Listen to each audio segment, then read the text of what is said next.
The Inman family seemed simply ideal from the outside. Every Sunday they attended church together, but no one in their close circle could imagine what was going on behind closed doors. William and Sandra Inman met in church back in 1983. He was 18, and she was only 16. With their parents' permission, they got married and settled in the small town of Logan in Hocking County, Ohio. Bill Inman considered himself a devout man. He worked as a builder and played musical instruments at the Faith Tabernacle Evangelical Church near Nelsonville, Ohio. Sandra was a housewife. A year later, in 1984, a son, William Jr., was born into the Inman family.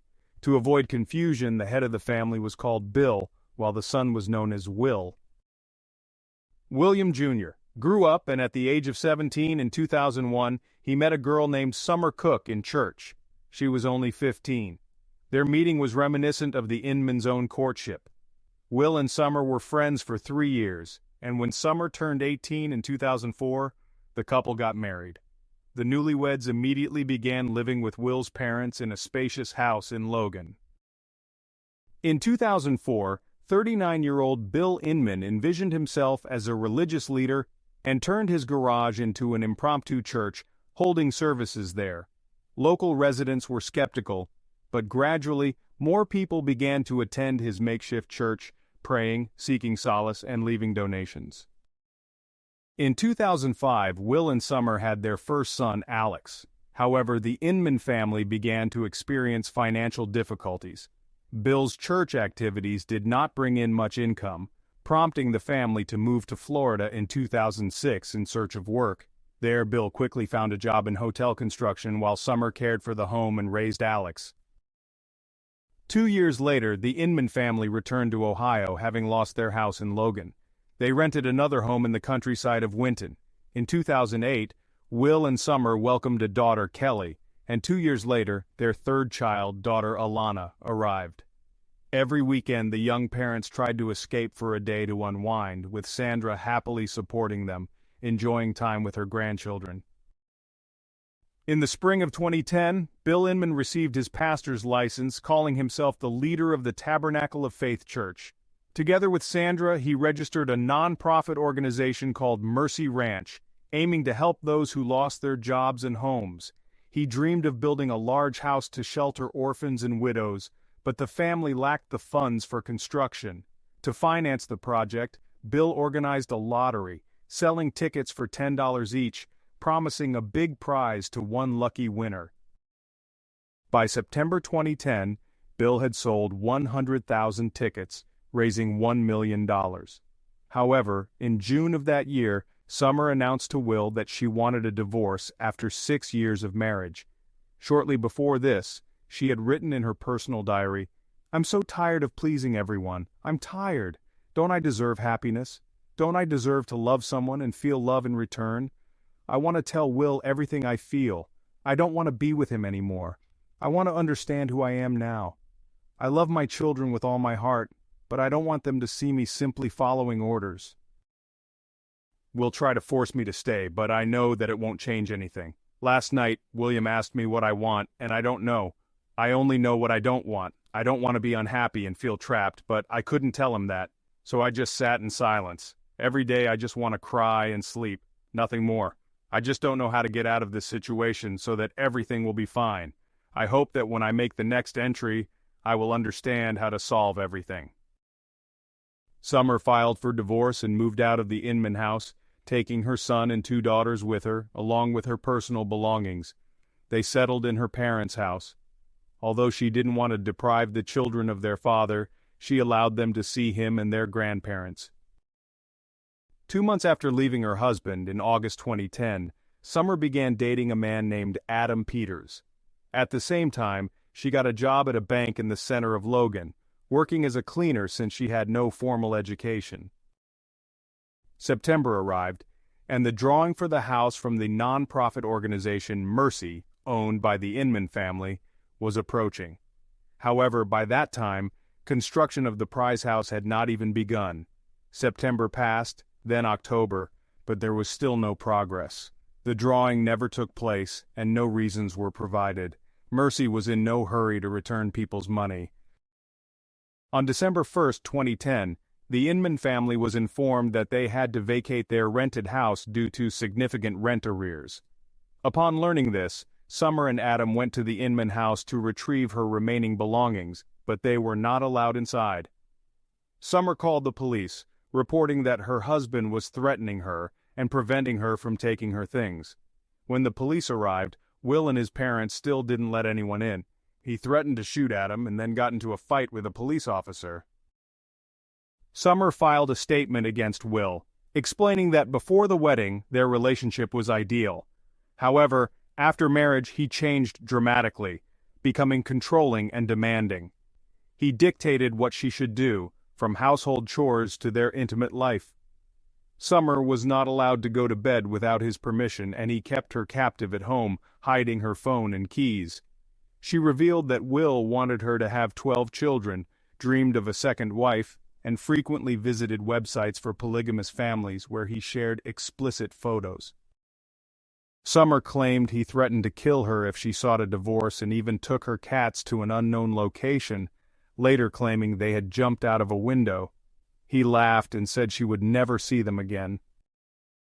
In response to Summer's accusations, Will made excuses, saying he took her phone and keys because he suspected she was having an affair. He explained that he had taken the cats to a shelter because they were wild and damaging furniture. Will received a restraining order, prohibiting him from approaching Summer. He was also fined and placed on probation. Meanwhile, an intense custody battle began between the two families, with the Inman family contacting the police to label Adam Peters as a dangerous person who could harm the children. Tragically, late on the evening of March 22, 2011, 25-year-old Summer Inman was finishing her shift at the bank. After closing, she cleaned up the employees' workstations and went outside to dispose of the trash.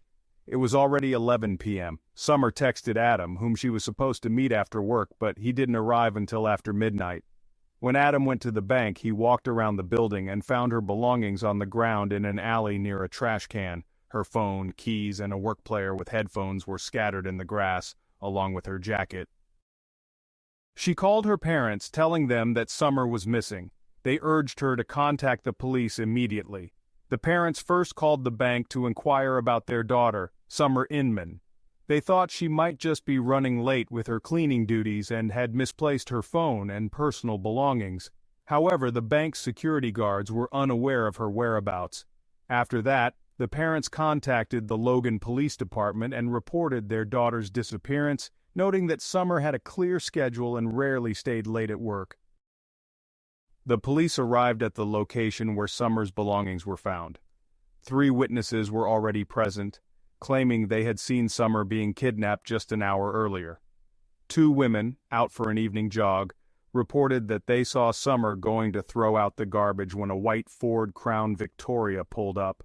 A blonde woman drove the car, and 2 men in black balaclavas jumped out, grabbing Summer and pushing her into the back seat. She resisted, screaming for help. One passerby attempted to save her, but the driver sprayed him with pepper spray, causing him to retreat. The car then sped away. The 2 witnesses rushed to the nearest police station to report what they had witnessed, but for some reason, the police found their story strange and dismissed it as a prank. The police arrived at the site of Summer's kidnapping only an hour after her parents contacted them. Unfortunately, they could not locate Summer in time. The news of the 25-year-old's kidnapping quickly spread across local media. Hundreds of concerned residents in Logan banded together to help search for her. 3 days passed, and hope dwindled that Summer would be found unharmed. Her parents tried to stay optimistic. Just a few weeks before her disappearance, Summer had posted a photo on Facebook of herself with Adam, her new love, along with her children. In the photo, they looked like a happy family. It raised questions. Why would a husband add his wife's lover on Facebook? It turned out Summer had met Adam a year prior, in the spring of 2010, when he was hired to help maintain the Inman family's home and property. They began developing a romantic relationship, although Summer initially rejected Adam's advances. Her diary revealed her internal struggle. When I looked into his eyes, I realized that the devil had taken possession of me. My mind screamed to run, but instead, I stayed and let him hug me. Meeting Adam marked the beginning of the end of her life in the Inman family. Desiring happiness, Summer filed for divorce, but the process dragged on. Just 5 days before her disappearance, she objected to her husband's request to reduce child support payments. Will Inman, whose annual income was only $6,000, and his parents sought full custody of their grandchildren but were denied by the judge. The breakup left Bill and Sandra Inman haggard. Their grandchildren had been their reason for living. After Summer's disappearance, the police located the Inman family. They were found in the home of Bill's elderly mother in Jackson County, Ohio.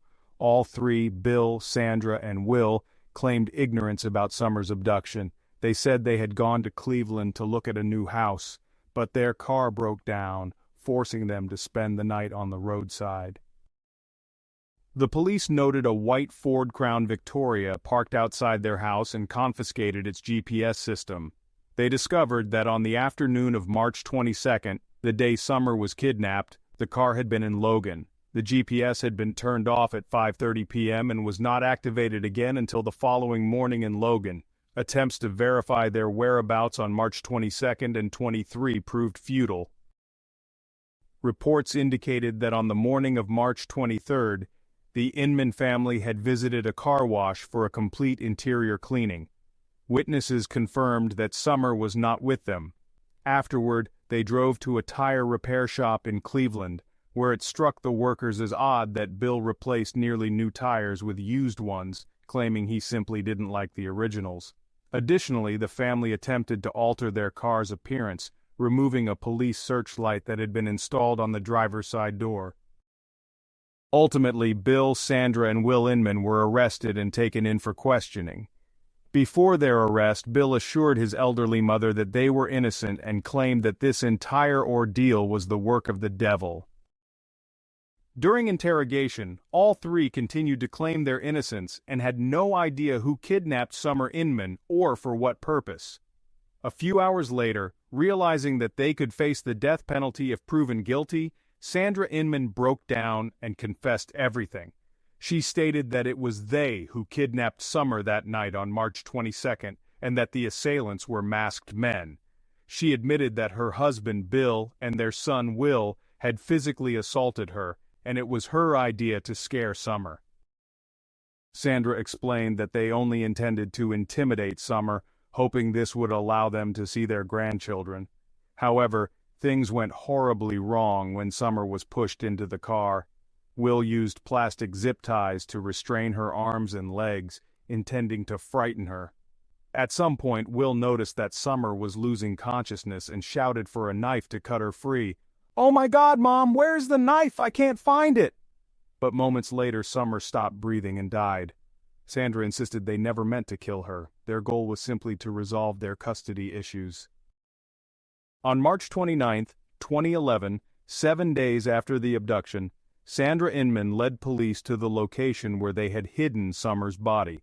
It was discovered in a cesspool on the grounds of the Faith Tabernacle Church near Nelsonville, about 30 kilometers from where Summer worked.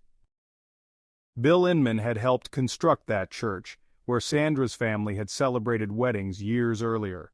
The Inman family had attended services there every Sunday, and Bill played musical instruments in the church band. When police removed the concrete slab covering the cesspool, they immediately found Summer's legs. She had been thrown in head first, still wearing the clothes she had on her last working day. A black t-shirt bore the slogan, "I don't have problems with anger, I have problems with idiots." The autopsy confirmed she had been strangled, with no other injuries apart from marks on her neck, arms, and legs indicating she had been tied up. Sandra claimed she initially intended to dispose of the body in a river, but decided hiding it near the church would be safer.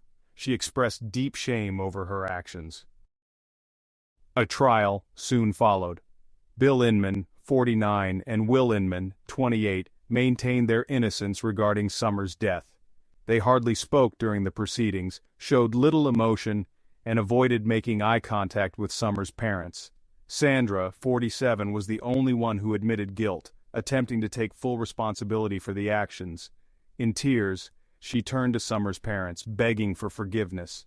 Her words were difficult to understand through her sobs, but it was clear she felt remorse. Sandra likened Summer to her own daughter and stated that if she could turn back time, she would never enact such a terrible plan. In 2012, all three were found guilty. Bill and Will Inman received life sentences without the possibility of parole, while Sandra was sentenced to life with the possibility of parole after 15 years. Close friends and parishioners knew that a patriarchal structure dominated the Inman family, and many believed Sandra was not the true instigator. They thought Bill had always been the head of the family, with the final say in all matters. Will had been a spoiled child, having all his whims catered to by his parents. Those close to them speculated that Sandra took the blame to minimize her son and husband's sentences. Summer's children, Alex, Kelly, and Alana, continue to be raised by relatives after the tragic loss of their parents. For a long time, they struggled to understand what had happened to their mother, father, and grandparents. Share your thoughts about this story in the comments, and don't forget to like this video. Thanks for watching.